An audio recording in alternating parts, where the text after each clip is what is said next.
अस्सलामुअलैकुम वरहमतुल्लाहि वबरकातुहू। मेरे दोस्तों, बुज़ुर्गों, मेरी माँ व बहनों, आज हम आपको बताएंगे कि पीर के अंदर किन किन बातों का होना ज़रूरी है। आजकल लोग ताकत के पीछे भागते हैं और इसी का फ़ायदा उठाकर कुछ ऐसे शोबदाबाज हैं, जादूगर हैं, करिश्मा दिखाने वाले लोग हैं जो कोई ना कोई चमत्कार दिखाकर उस इंसान को अपनी तरफ माइल कर लेते हैं और उसे गुमराह कर देते हैं। इसलिए पीर के लिए ये ज़रूरी नहीं है कि वो हवा में उड़े और पीर के लिए ये भी ज़रूरी नहीं है कि वो पानी पर चले, बल्कि एक वाक़या है हज़रत बायज़ीद बुस्तामी रज़ी अल्लाह ताला अन्हो का। उनकी बारगाह में एक इंसान आया और उसने 12 साल तक हज़रत बायज़ीद बुस्तामी रहमतुल्लाह अलैह की खिदमत की और 12 साल खिदमत करने के बाद जब वो घर वापस जाने लगा तो हज़रत बायज़ीद बुस्तामी रज़ी अल्लाह ताला अन्हो ने इरशाद फरमाया, बेटे कहाँ से आए थे, कहाँ जा रहे हो? उसने अर्ज़ किया, हुजूर मैं आपकी बारगाह में मुरीद होने के लिए आया था कि हमें एक मुर्शिद कामिल मिल जाए, हम आपसे मुरीद हो जाएं, लेकिन 12 साल तक मैंने आपकी खिदमत की मगर कोई ऐसी बात मैंने नहीं देखी आपके अंदर जो मैं आपको वली तस्वुर करूं, वली समझूं। आपके अंदर मैंने कोई ऐसी करामत नहीं देखी जो मैं आपको वली समझूं। इसी वजह से अब मैं वापस घर जा रहा हूं। हज़रत बायज़ीद बुस्तामी रहमतुल्लाह अलैह इरशाद फरमाते हैं, बेटे ये बताओ, तूने 12 साल मेरी खिदमत की लेकिन कोई ऐसी बात नहीं देखी तूने जो तू मुझे अपना पीर तस्वुर करता, मुझे अपना वली मानता, अपना मुर्शिद मानता।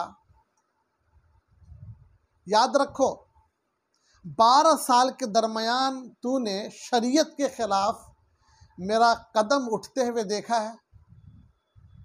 कहा, हुजूर मैंने कभी नहीं देखा कि आपका कदम शरीयत के ख़िलाफ़ उठा हो। फरमाते हैं, बेटे 40 दिन का चिल्ला करके ताकत हासिल करना आसान है,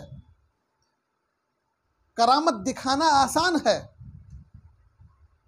लेकिन 40 दिन तक इस हाल में रहना कि एक कदम भी शरीयत के ख़िलाफ़ ना उठे, ये बहुत बड़ी बात है। इससे बड़ी और करामत क्या हो सकती है? तो गोया न पानी पर चलने का नाम वली है, न हवा में उड़ने का नाम वली है, बल्कि शरीयत मुतहरा पर चलने का नाम वली है। तो उलमाए कराम फरमाते हैं कि पीर के अंदर इन 4 चीज़ों का होना ज़रूरी है। अगर ये 4 बातें उस पीर के अंदर मौजूद हों तो आप उनसे मुरीद हो जाएं, और ये 4 बातें अगर उनके अंदर पाई ना जाएं तो आप उनसे मुरीद ना हों, बल्कि ऐसे पीर के हाथ में हाथ रखकर मुरीद होना या उसे अपना मुर्शिद तस्वुर करना ये नाजायज़ है। उनमें से सबसे पहली बात क्या है?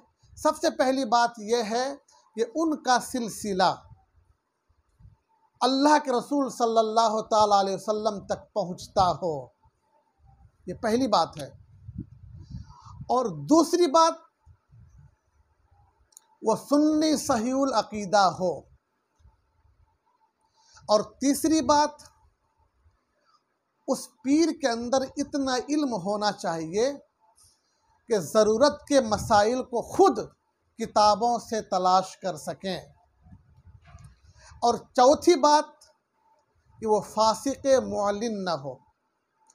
नंबर 1, जो पहली बात मैंने बताई कि उनका सिलसिला अल्लाह के रसूल सल्लल्लाहु ताला अलैहि वसल्लम तक पहुँचता हो।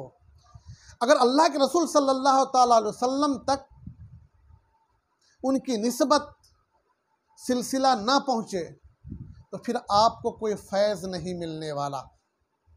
जब फैज़ नहीं मिलने वाला तो फिर मुरीद होने से कोई फ़ायदा भी हासिल नहीं होने वाला। दूसरी बात, सुन्नी सहीउल अकीदा मुसलमान हो। जिसका अकीदा गड़बड़ होगा, जो पीर को नहीं मानेगा, मुरीद को नहीं मानेगा, अल्लाह के वलियों को नहीं मानेगा, उससे भी आपको कोई फैज़ मिलने वाला नहीं। तीसरी बात, अगर उसके पास इतना इल्म न हो जिससे वह शरीयत के मसाइल को ढूंढ सकें, तलाश कर सकें, तो शैतान जब चाहे आपके मुर्शिद को गुमराह कर सकता है, आपके पीर को गुमराह कर सकता है। जब पीर ही गुमराह हो जाएगा तो अपने मुरीद को कैसे बचाएगा? इसलिए उसके पास इतना इल्म होना चाहिए। चौथी बात, फासिक मुअलिन न हो। फासिक मुअलिन से मुराद वो खुल्लम खुल्ला कोई गुनाह ना करता हो, जैसे खुल्लम खुल्ला चोरी ना करता हो, खुल्लम खुल्ला झूठ ना बोलता हो, खुल्लम खुल्ला जना ना करता हो, यानी खुल्लम खुल्ला सबका निचोड़ ये है कि वो शरीयत के खिलाफ ना चलता हो। ये चार बातें अगर उस पीर के अंदर पाई जाती हैं तो आप बिला झिझक उनसे मुरीद हो सकते हैं, चाहे कोई करामत जाहिर हो या न हो। अगर ये चार बातें उनके अंदर पाई नहीं जाती हैं, अगर वो अगरचे हवा में भी उड़ता हो और पानी पर भी चलता हो, तो ऐसे पीर से मुरीद होना जायज़ नहीं है। अस्सलामु अलैकुम रहमतुल्लाहि व बरकातुहू।